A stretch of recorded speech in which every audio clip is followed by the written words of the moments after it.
യൂറോപ്പിൽ നിന്ന് കടൽമാർഗം ഇന്ത്യയിലെത്തിയ ആദ്യ വ്യക്തിയാണ് വാസ്കോ ഡ ഗാമ. 1498 മെയ് 20-നാണ് വാസ്കോ ഡ ഗാമ ഇന്ത്യയിലെത്തിയത്. ആഫ്രിക്കയിലെ ശുഭപ്രതീക്ഷാമുനമ്പ് അഥവാ കേപ്പ് ഓഫ് ഗുഡ് ഹോപ്പ് ചുറ്റി സഞ്ചരിച്ച ആദ്യ പോർച്ചുഗീസ് നാവികനാണ് ബാർത്തലോമിയോ ഡയസ്.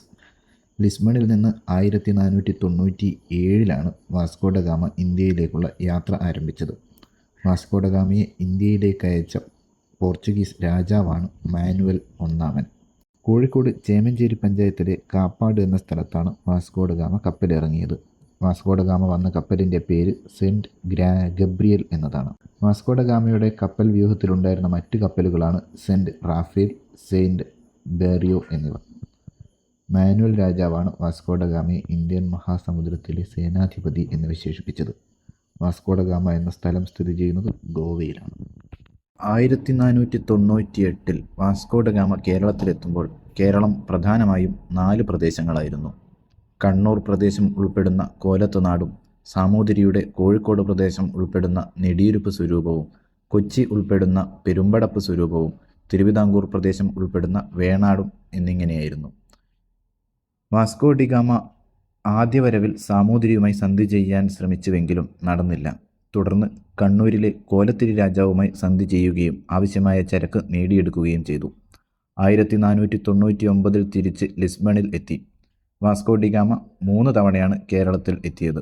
1498, 1502, 1524 എന്നീ വർഷങ്ങളിലായിരുന്നു അത്. 1524 അവസാന വരവിൽ പോർച്ചുഗീസ് വൈസ്രോയി ആയിട്ടാണ് വാസ്കോ ഡി ഗാമ എത്തിയത്. 1524 ഡിസംബർ 24-ന് കൊച്ചിയിൽ വെച്ച് അന്തരിച്ചു. 1524 കൊച്ചിയിലെ സെൻറ്റ് ഫ്രാൻസിസ് ചർച്ചിൽ ഭൗതിക ശരീരം അടക്കം ചെയ്തുവെങ്കിലും 1539 ഭൗതിക ശരീരം കൊച്ചിയിൽ നിന്ന് പോർച്ചുഗീസിലേക്ക് കൊണ്ടുപോവുകയും ജെറോമിനസ് കത്തീഡ്രൽ ലിസ്ബണിൽ അടക്കം ചെയ്യുകയും ചെയ്തു. ഇന്ത്യയിലെ ആദ്യത്തെ പോർച്ചുഗീസ് വൈസ്രോയിയാണ് ഫ്രാൻസിസ്കോ ഡി അൽമേഡ. 1505 മുതൽ 1509 വരെയാണ് അൽമേഡ വൈസ്രോയി ആയിരുന്നത്. 1505 കണ്ണൂരിൽ സെൻറ്റ് ആഞ്ചലോസ് കോട്ട നിർമ്മിച്ചതും അൽമേഡയാണ്.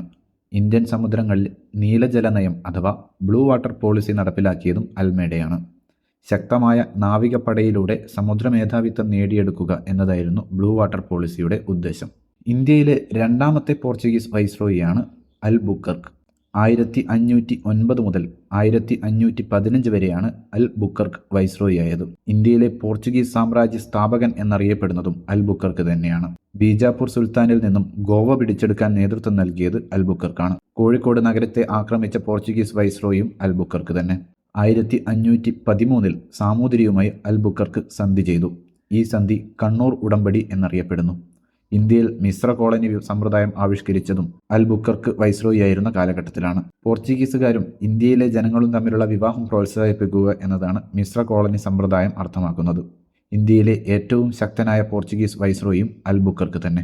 ഇന്ത്യയിലെ അവസാന പോർച്ചുഗീസ് വൈസ്രോയിയാണ് അന്റോണിയോ വാസിലോ ഇ സിൽവ. 1958 മുതൽ 1961 വരെയാണ് അന്റോണിയോ വാസിലോ ഇ സിൽവ വൈസ്രോയി ആയത്.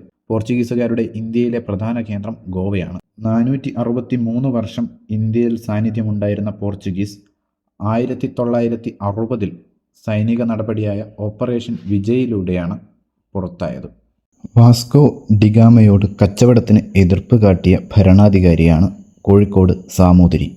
സാമൂതിരിയുടെ സമുദ്രപ്പടയുടെ തലവൻ ആയിരുന്നു കുഞ്ഞാലിമരയ്ക്കാർ. പോർച്ചുഗീസുകാർക്കെതിരെ അറബിക്കടലിൽ തേരോട്ടം നടത്തിയവരായിരുന്നു കുഞ്ഞാലിമരയ്ക്കാർമാർ. കുഞ്ഞാലിമാരുടെ ആസ്ഥാനം കോട്ടയ്ക്കൽ ആണ്. കുഞ്ഞാലിമരയ്ക്കാർ ഒന്നാമൻ്റെ യഥാർത്ഥ നാമം കുട്ടി മുഹമ്മദ് അലി എന്നും കുഞ്ഞാലിമരയ്ക്കാർ രണ്ടാമൻ്റെ യഥാർത്ഥ നാമം കുട്ടി പോക്കർ അലി എന്നുമാണ്. ഇന്ത്യൻ തീരത്ത് ആദ്യമായി ഒരു നാവികസേന രൂപീകരിച്ചത് കുഞ്ഞാലിമരയ്ക്കാർ രണ്ടാമനാണ്. പട്ടുമരയ്ക്കാർ, പടമരയ്ക്കാർ എന്നീ പേരുകളിൽ അറിയപ്പെടുന്നത് കുഞ്ഞാലി മൂന്നാമനാണ്. 1571 പോർച്ചുഗീസുകാരിൽ നിന്നും ചാലിയം കോട്ട പിടിച്ചെടുത്തത് കുഞ്ഞാലിമരയ്ക്കാർ മൂന്നാമനാണ്. സാമൂതിരിയുടെ കണ്ടത്തിലേക്ക് നീട്ടിയ പീരങ്കി എന്നറിയപ്പെടുന്ന കോട്ടയാണ് ചാലിയം കോട്ട. കുഞ്ഞാലിമരയ്ക്കാർമാരുടെ ആക്രമണം നേരിടാനായി 1531 പോർച്ചുഗീസുകാർ നിർമ്മിച്ചതാണ് ചാലിയം കോട്ട. ചാലിയം കോട്ട നിർമ്മിക്കാൻ നേതൃത്വം നൽകിയ പോർച്ചുഗീസ് വൈസ്രോയിയാണ് നുനോ ഡ കുൻഹ. ഇന്ത്യൻ സമുദ്രത്തിലെ അധിപൻ എന്ന ബിരുദം സ്വീകരിച്ചത് കുഞ്ഞാലിമരയ്ക്കാർ നാലാമനാണ്. കുഞ്ഞാലി നാലാമൻ്റെ യഥാർത്ഥ നാമം മുഹമ്മദ് അലി മരയ്ക്കാർ എന്നതാണ്. 1600 കുഞ്ഞാലിമരയ്ക്കാർ നാലാമനെ ഗോവയിൽ വെച്ച് പോർച്ചുഗീസുകാർ വധിച്ചു. കുഞ്ഞാലിമരയ്ക്കാരുടെ സ്മരണയ്ക്കായി നാമകരണം ചെയ്ത ഇന്ത്യൻ നാവികസേനയുടെ പരിശീലന കേന്ദ്രമായ INS കുഞ്ഞാലി മുംബൈയിൽ സ്ഥിതി ചെയ്യുന്നു. കുഞ്ഞാലിമരയ്ക്കാരുടെ സ്മരണാർത്ഥം സ്റ്റാമ്പ് പുറത്തിറക്കിയത് 2000-ലാണ്. പോർച്ചുഗീസുകാരുടെ സംഭാവനകൾ. ഇന്ത്യയിലെ ആദ്യത്തെ യൂറോപ്യൻ സ്കൂൾ കൊച്ചിയിൽ സ്ഥാപിച്ചത് പോർച്ചുഗീസുകാരാണ്. കൊച്ചിയിലും വൈപ്പിനിലും അച്ചടിശാലകൾ നിർമ്മിച്ചു.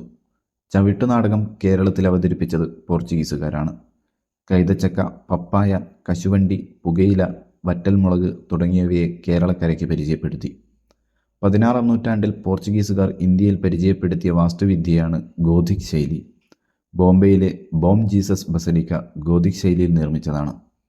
1555-ൽ കൊച്ചി രാജാവായ വീര കേരളവർമ്മയ്ക്ക് പോർച്ചുഗീസുകാർ നിർമ്മിച്ചു നൽകിയ കൊട്ടാരമാണ് മട്ടാഞ്ചേരി കൊട്ടാരം. ഇത് പിന്നീട് ഡച്ചുകാർ പുതുക്കി പണിയുകയും തുടർന്ന് ഡച്ച് കൊട്ടാരം എന്നറിയപ്പെടുകയും ചെയ്തു.